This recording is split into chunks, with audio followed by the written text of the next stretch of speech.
이재명 대표 얘기를 좀 본격적으로 해보려고 합니다. 지난주에 재판에 출석하면서 한 말이 가장 화제와 논란이 되고 있습니다. 언론이 검찰의 애완견처럼 주는 정보를 받아서 조작하고 있다라고 얘기했고요. 그 밖에도 어제는 당 회의에서 이화영이 바보냐라고 하기도 하고 아주 발언이 여러모로 세지고 있습니다. 어떻게 보세요? 굉장히 조급해 하시는 것 같고 멘탈이 조금 나가신 거 아닌가 생각이 들어요. 그러니까 여태까지는 각종 혐의의 어떤 의혹의 기소에 뭐 불체포 특권까지 그렇죠. 막 방탄으로 할 때도 네. 멘탈이 좀 나름 튼튼해 보이셨는데 이 정도까지는 아니었다는 이야기가 나옵니다. 이화영 전 부지사의 판결 이후에는 멘탈이 조금씩 붕괴되는 게 보여요. 이렇게 발언들을 강하게 쏟는 거 보면 솔직히 언론한테 애완견이라고 표현하는 거는 그거는 뭐 민주당 지지자들이 봐도 잘못됐다라고 생각하실 거예요. 그리고 정도를 넘어선 비판이라고 생각하고 거기에 대해서 아무래도 이재명 대표가 지금 여러모로 좀 속된 말로 쫄리시는 것 같다 이런 생각이 좀 들고 그러다 보니까 언론에 내뱉는 말씀들이 좀 과격해지는 거 아닌가 생각이 듭니다. 그건 좀 객관적으로 여야 가리지 않고 평가를 하는 국민들도 이번엔 상당히 놀란 것 같아요. 왜냐하면 사실 우리가 반려동물도 애완견이라는 표현을 잘 안 쓰거든요.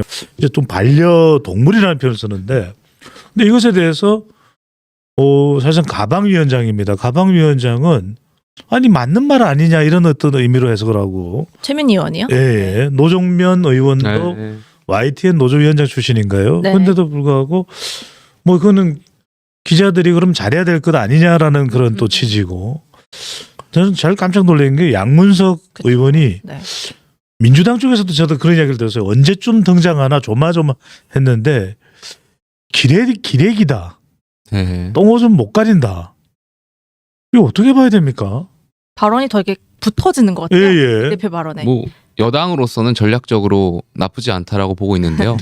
왜냐하면 국민들 딱 보면 아시잖아요. 그리고 지금 민주당이 너무 과하다. 언론을 두고 평가하는 내용들이 정도를 지나쳤다라는 건 국민들 딱 보고 아시거든요. 그리고 지금 이재명 대표 오로지 이재명 대표를 지키기 위한 이러한 발언들 그리고 방송 3법하고 다 연결되어서 해석할 수밖에 없기 때문에 저는 국민들이 현명하시다라고 생각해요. 그래서 이러한 발언들 내뱉는 민주당의 결국에는 이 종착점은 이재명 대표를 지키기 위한 것 아닌가에 대해서 국민들도 같은 생각하실 것 같아요. 그래서 저는 역설적이게도 이재명 대표의 재판이 민주당의 개혁 열차를 좀 출발시킬 거라고 생각합니다. 민주당도 합리적인 의원분들이 계시거든요.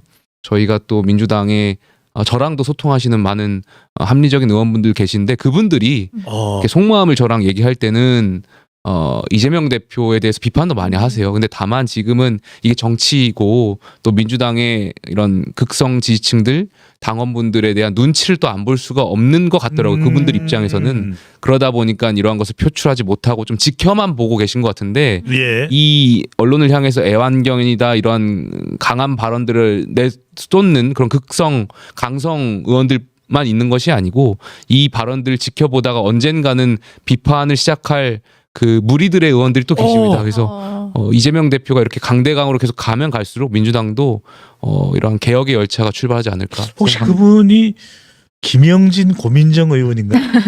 그 외에 여러분 계시다는 거죠? 예. 민주당도 합리적인 분들 계시니까요. 지금은 이야기만 하면은 이제 바로 문자 폭탄 날라오고 그렇죠. 굉장히 공격을 받는 공공에 처하는 상황이기 때문에 다수가 말을 하지 않고 있죠. 저는 민주당 의원들이 저희 당 의원들에 비해서 그러한 어떤 문자 폭탄을 굉장히 무서워하시는 것 같아요. 저희도 과거에 이제 이런 이른바 극성 당원분들한테 문자 폭탄 많이 받아보고 했잖아요. 저도 예전에 최고위원 할 때 뭐 전화를 할 수 없을 정도로 막 문자 폭탄에 이런 거 많이 받아봤거든요. 근데 리더라면 그런 것을 국민들을 당원들을 설득할 수 있는 게 리더 아니겠습니까? 근데 민주당 의원들을 보면은 이 강성 지지층들한테 굉장히 눈치를 보더라고요. 이재명 대표조차도 그러니까 뭔가 우리가 흔히 이재명 대표가 이런 이른바 흔히 죄송합니다만 그 개딸이라고 표현하잖아요.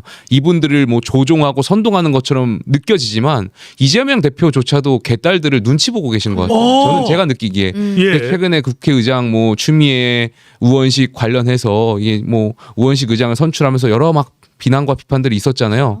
이게 저는 오히려 이재명 대표가 이 강성 지지층들의 눈치를 보고 추미애 그 후보를 도와주려고 했던 거 아닌가에 대한 개인적인 생각도 있고 그러니까 민주당 내부에 계신 의원분들이 대체적으로 이러한 눈치를 좀 많이 보시는 것 같아서 좀 안타까운 생각이 있고 드리고 싶은 말씀 민주당 의원들이 좀 자신 있게 리더잖아요. 그리고 국민의 대표시잖아요.